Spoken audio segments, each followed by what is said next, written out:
Sunday Night Production. Il y a quelques jours, une partie de l'équipe de France d'athlétisme a entrepris un voyage de plus de 10 000 km pour rejoindre Potchefstroom, une ville située à 1h30 de route de Johannesburg, en Afrique du Sud. Cependant, l'objectif de cette expédition n'est pas de découvrir les merveilles touristiques, mais de participer à un stage intensif de plusieurs semaines pour peaufiner leur préparation et améliorer leur performance. Voici leur histoire. Du 5 au 26 mai, embarquez pour une aventure au cœur de la préparation des meilleurs athlètes français. Découvrez tous les secrets de leur préparation, leur espoir, mais aussi leurs doutes, et laissez-vous transporter par leur passion et leur histoire humaine. Bonne écoute.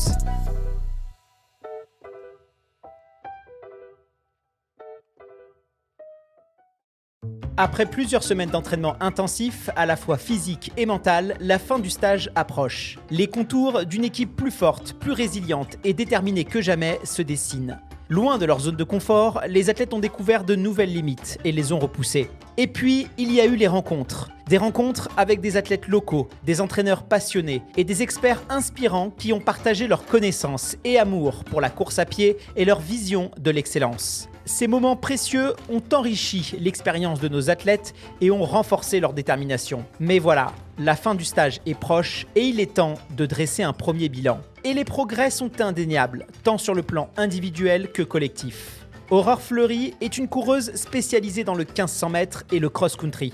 Sa puissance, sa détermination et son talent font d'elle une véritable force de cette équipe. Nous l'avons rencontrée quelques jours avant son départ. L'occasion parfaite pour lui demander quelle séance elle retiendra de ce stage et de nous donner tous ses conseils pour réaliser à la perfection un stage d'entraînement en altitude. Bonjour à tous, donc moi c'est Aurore Fleury, je fais de l'athlétisme et ma discipline c'est le 1500 mètres, un petit peu de cross-country aussi de temps en temps. Je pense que la séance que je vais retenir c'est une séance de 800 mètres qu'on a fait, notamment donc toutes les deux. On a fait 3 séries de 3 fois 800 mètres et ça c'était en fait, on va dire dans la fin de la première partie du stage. Et notamment, donc, on est en altitude, donc à 1400 mètres. Et on avait senti que justement, à cette période d'encore d'acclimatation, je pense que c'est 12-13 jours après notre arrivée, en fait, on était encore un peu en détresse un petit peu respiratoire et on sentait aussi au niveau musculaire qu'on était un peu just. Donc c'est une séance qui nous a un petit peu... On est un petit peu arrivé la fleur au fusil, il faut le dire, en sous-estimant un petit peu les effets de l'altitude notamment. Et pendant la séance, dès le premier, on s'est dit « Ouh là là, mais en fait, on est quand même à 1300, 1400, on sent que c'est différent de la maison. » Et pour autant, donc, on a été au bout, on s'est bien entraînés toutes les deux, donc voilà. Ça nous permet de mieux nous connaître en fait. Parce qu'en fait, nos sensations, elles sont complètement différentes en plaine, alors que ce soit 1400 ou par exemple Font-Romeu, c'est 2000, 1008, même au Kenya, c'est 2004. Enfin voilà, il y a plein d'altitudes qui existent. Mais c'est vrai que ça nous permet de se recentrer vraiment sur nos ressentis. Alors nous, ici, on a de la chance parce qu'on est monitoré, on a plein d'informations en plus auxquelles on a accès pour en fait justement faire une phase d'acclimatation qui est correcte. Mais tout le monde n'a pas ça, évidemment.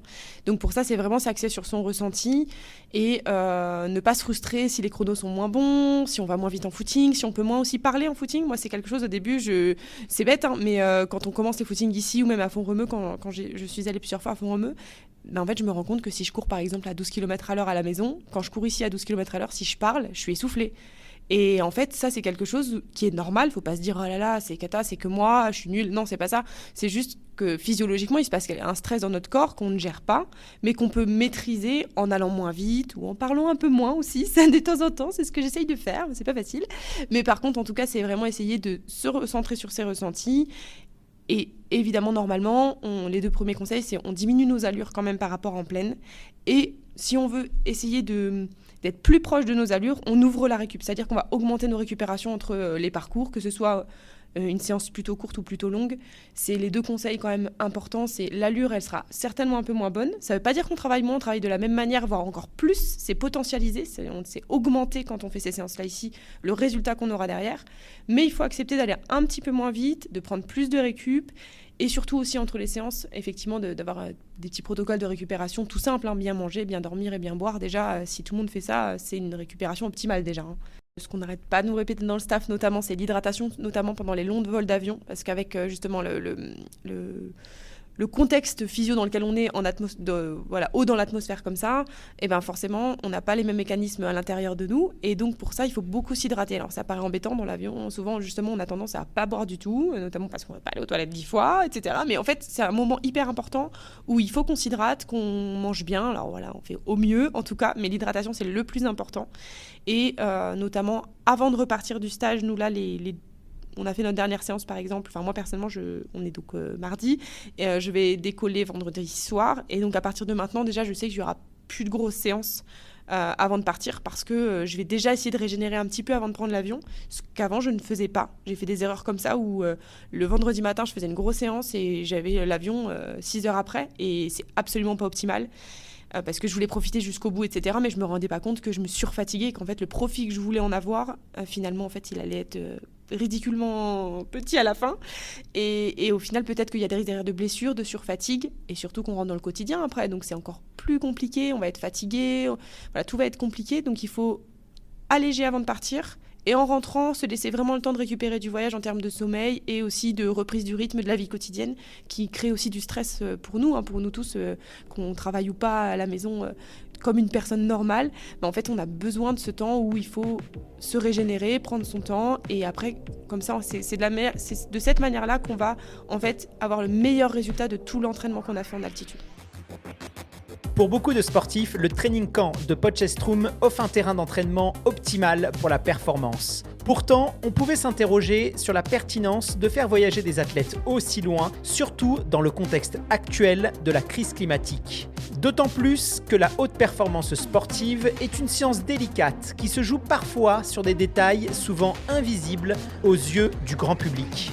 L'entraînement en altitude est une composante essentielle de la préparation des athlètes de haut niveau. Mais cette altitude doit être soigneusement calibrée. Trop haute, elle peut affecter la puissance des athlètes, et pas assez haute, elle ne produit pas les adaptations physiologiques recherchées. De plus, à cette période de l'année, il est crucial pour nos athlètes de s'acclimater à des températures plus chaudes afin d'être performants dès le début de la saison estivale. Un entraînement dans des conditions similaires à celles qu'ils rencontreront en compétition est donc indispensable. En considérant tous ces critères, le choix de l'Afrique du Sud apparaît comme une évidence. Il ne s'agit en aucun cas d'une décision prise à la légère, mais d'une recherche rigoureuse visant à offrir à nos athlètes les meilleures conditions possibles pour réussir. Alice Finot est une athlète de 32 ans qui est revenue au premier plan de la scène internationale en pulvérisant le record de France du 3000 m steeple lors des derniers championnats du monde. Malheureusement, c'est aussi une athlète qui a connu des hauts et des bas à la suite de blessures. Elle revient pour nous sur les raisons qui l'ont poussée à venir s'entraîner ici en Afrique du Sud. Alors, je m'appelle Alice Finot, je suis athlète de demi-fond en équipe de France. Ma spécialité actuellement, c'est le 3000 m steeple. Alors pourquoi je viens ici en Afrique du Sud ? Je cherche une semi-altitude parce que tout ce qu'on peut trouver aux alentours de chez nous, en Sierra Nevada ou à Font-Romeu en Europe, voire le Kenya que j'ai encore jamais expérimenté, sont des hautes altitudes. Et en ce moment, ça ne nous permet pas de faire le travail plus de qualité qui est intéressant en amont des compétitions. Et donc une semi-altitude de 1300-1400 mètres, ici, nous permet de faire du travail dans des conditions un peu plus exigeantes, mais toujours accessibles, et en se rapprochant des rythmes de compétition auxquels on va se confronter dans les prochains mois.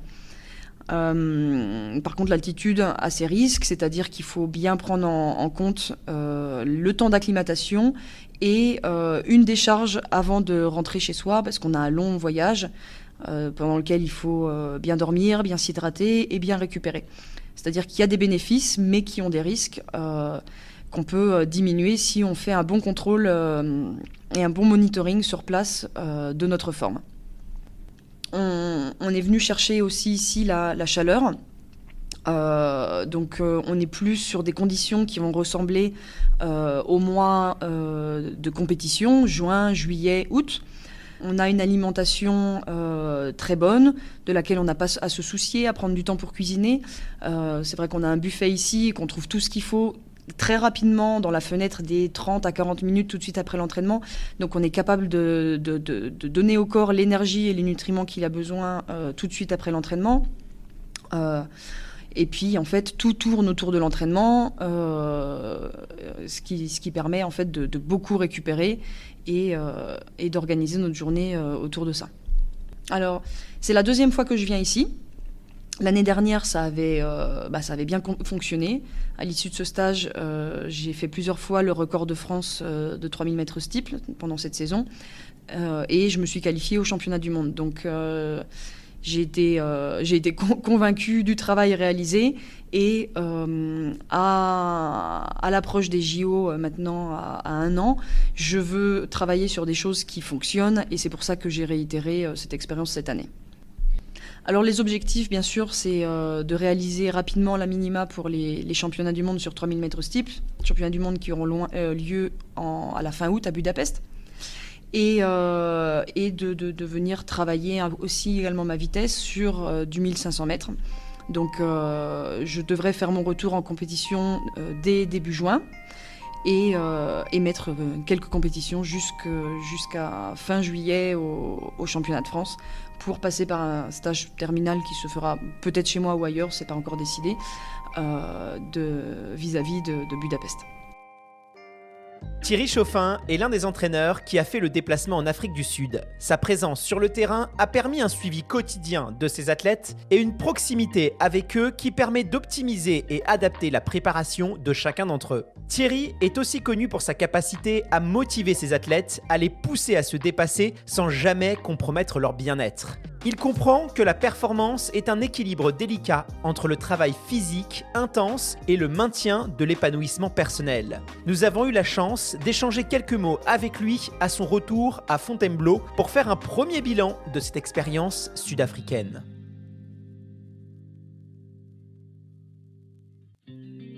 Thierry Chauffin, voilà, j'entraîne au pôle de Fontainebleau, pôle national et pôle espoir, et au club de Fontainebleau. Alors, pendant ce stage en Afrique du Sud, les athlètes avaient à relever plusieurs défis. Pour moi, le premier, et on était quand même bien là pour les aider, en plus la fédération avait mis en place tout un ensemble d'outils, de protocoles pour les aider aussi, c'est la gestion de la fatigue. Voilà, donc ça me paraît vraiment important. Sur un stage qui se déroule en altitude, donc avec les problèmes de récupération, les problèmes d'hydratation, les problèmes de fatigue qui peuvent s'installer, voilà, donc moi je pense que le principal défi, il était là, de ne pas travailler trop dur pour accumuler de la fatigue, travailler de manière suffisamment efficace. Alors, l'évaluation de la fatigue, elle devient de plus en plus importante et on a une vigilance de plus en plus, on va dire, aiguisée au fur et à mesure que le stage avance. Pour résumer, on a tout le début qui est une phase d'adaptation qui est assez rapide, parce que l'altitude n'est pas si haute que ça. Après, on va pas mal travailler, donc là, en général, la programmation est faite et si on ne se trompe pas, on reste comme ça. En revanche, quand on est sur 10 derniers jours, dernières semaines, là, il y a des choses qui commencent à s'adapter, parce que c'est là où on peut sentir des choses qui... Et là, ça m'est arrivé, je vois Charlotte Pizzo, elle a eu... Effectivement, en fin de parcours, il y a eu nécessité de rajouter un jour de repos, il y a eu nécessité d'alléger une séance, il y a eu nécessité parce qu'on sentait que ça devenait un petit peu difficile, donc fallait absolument pas plonger, quoi. L'entraîneur est toujours soumis à cette espèce de dilemme d'avoir à, entre guillemets, de placer tout ce qui était prévu en termes de séance, alors dans tous les secteurs, et en termes de volume global et ainsi de suite. Et puis après, il y a le principe de réalité. Le principe de réalité, c'est est-ce qu'ils sont fatigués, est-ce qu'ils ne sont pas fatigués. Et donc ça, c'est ça, il faut avoir la force de persuasion pour certains athlètes qui l'acceptent très bien. Et puis d'autres athlètes ont toujours l'impression que ça va créer du retard, il y a une impression de ne pas faire ce qu'il faut. Et là, moi, l'expérience m'a appris quand même que fallait quand même se battre pour essayer de rester sur une logique de prudence, quoi. Voilà. Même si l'entraînement est dur, qu'on ne se trompe pas. L'entraînement reste dur. Moi, ce qui me paraît important, deux choses, au-delà de l'entraînement sportif pendant le stage, il y a une double problématique. La première, c'est l'occupation du temps libre. C'est-à-dire qu'à un moment donné, il va bien falloir qu'ils récupèrent, qu'ils aient des demi-journées ou des journées de repos, parce que on n'y a pas une course à l'armement, et c'est pas parce qu'on est en stage qu'il faut qu'on s'entraîne beaucoup plus que quand il faut qu'on s'entraîne mieux, c'est tout. Voilà. Et donc, il faut arriver à occuper quand même les athlètes. Il faut quand même qu'ils puissent un peu sortir de cette préoccupation permanente voilà, des temps de passage, de l'évolution, d'où ils en sont. Voilà, il faut arriver à les sortir. Donc, je pense, on est obligé d'avoir on va dire des espaces récréatifs, on va dire, hein, pour l'esprit, voilà, voir autre chose, pas être centré sur est-ce que j'ai une douleur ici, est-ce que ça va mieux, bon, voilà. Donc je pense qu'il y a ça, et puis après moi je pense qu'il y a la dimension expérientielle, quoi, hein. C'est-à-dire que on va en Afrique du Sud, voilà, dans un pays où le mode de vie est extrêmement différent, donc un environnement qui est, voilà, hein, quand on était en parc, la ferme au lion, quand on a été dans des coins avec des rivières, c'est des choses qui sont, voilà, qu'on se doit de voir, parce que après, si on fait de l'athlé, qu'on voyage et qu'on voit uniquement la piste qui fait toujours 400 mètres d'ailleurs, hein, c'est un peu restrictif, je trouve. Voilà. À l'issue de ce stage, la spécificité, c'est que la plupart des athlètes vont courir aux interclubs. En gros, à J+10 ou J+7 ou J+5, suivant les retours, là, ils ont la contrainte. Alors, je dis la contrainte, l'interclub, c'est super, hein, pour le club. Il y a effectivement, ce sont des moments qui sont vraiment intéressants à vivre et ainsi de suite. Donc, la planification est quand même contrainte par ce temps des interclubs. Voilà, ça, c'est la première chose.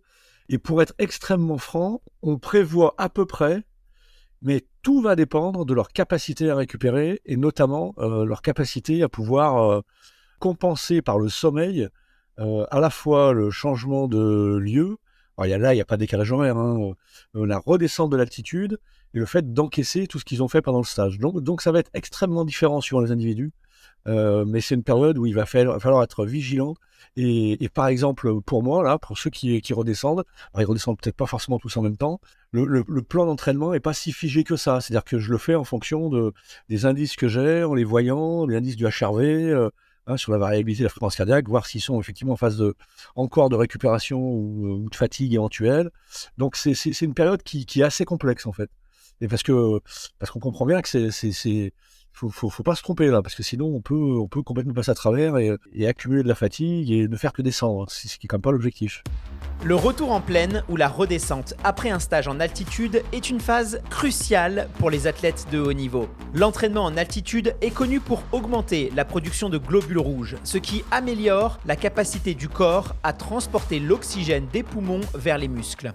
Cependant, les effets bénéfiques de l'entraînement en altitude ne sont pas immédiats. Le corps a besoin de temps pour adapter et optimiser son système pour bénéficier pleinement de ses adaptations physiologiques. C'est là que la phase de redescente joue un rôle clé. En rentrant à une altitude plus basse où l'oxygène est disponible, l'organisme est capable de mieux récupérer et d'assimiler les adaptations produites en altitude. Cela permet aux athlètes de mieux exploiter leurs capacités cardiovasculaires pour augmenter l'intensité de leur entraînement sans augmenter le niveau de fatigue.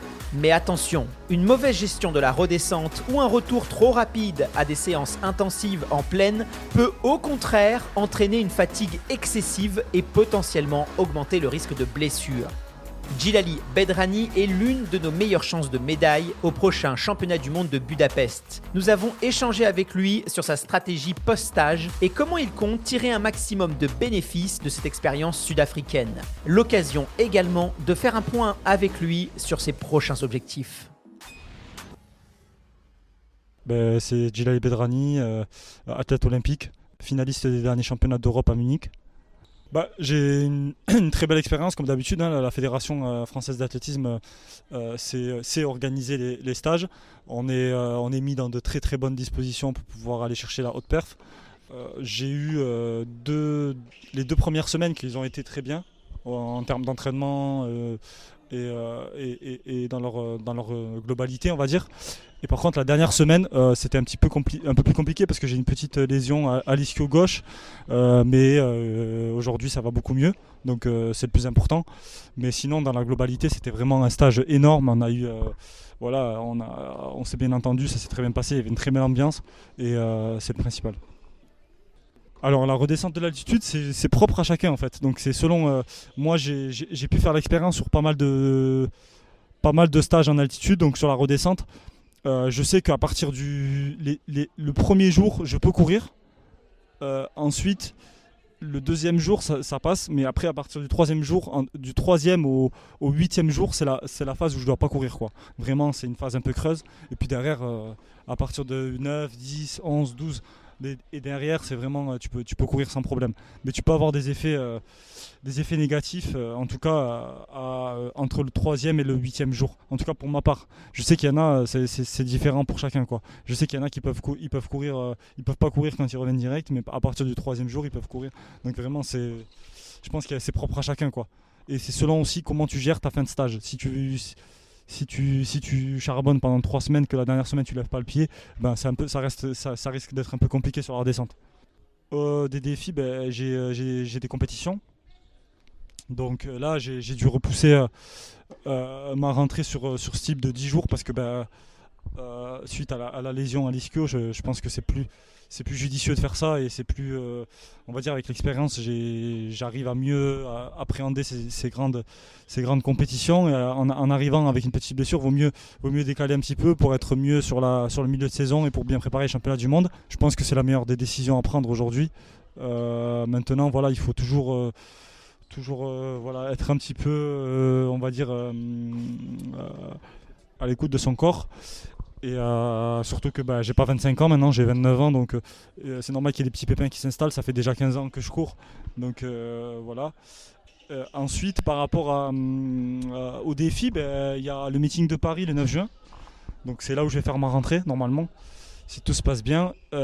Et ensuite, je vais enchaîner les meetings à Monique pour essayer de marquer des points en ranking, parce que cette année, ils ont mis les minima, ils ont fixé les minima à 8-15, donc il faut faire moins de 8-15 pour être qualifié pour les championnats du monde, ou apporter un quota de points en ranking. Voilà.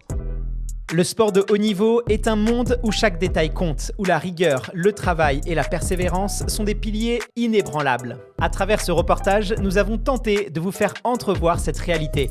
Car derrière chaque performance, il y a des heures de travail, des sacrifices et une détermination sans faille. Notre prochain rendez-vous avec la piste sera lors du meeting Fast 5000 le 10 juin prochain à Montesson. Et bonne nouvelle, vous allez pouvoir vous aussi venir soutenir gratuitement certains de ces athlètes et partager avec eux un moment sportif exceptionnel. Alors n'hésitez pas à vous inscrire, le lien est en description.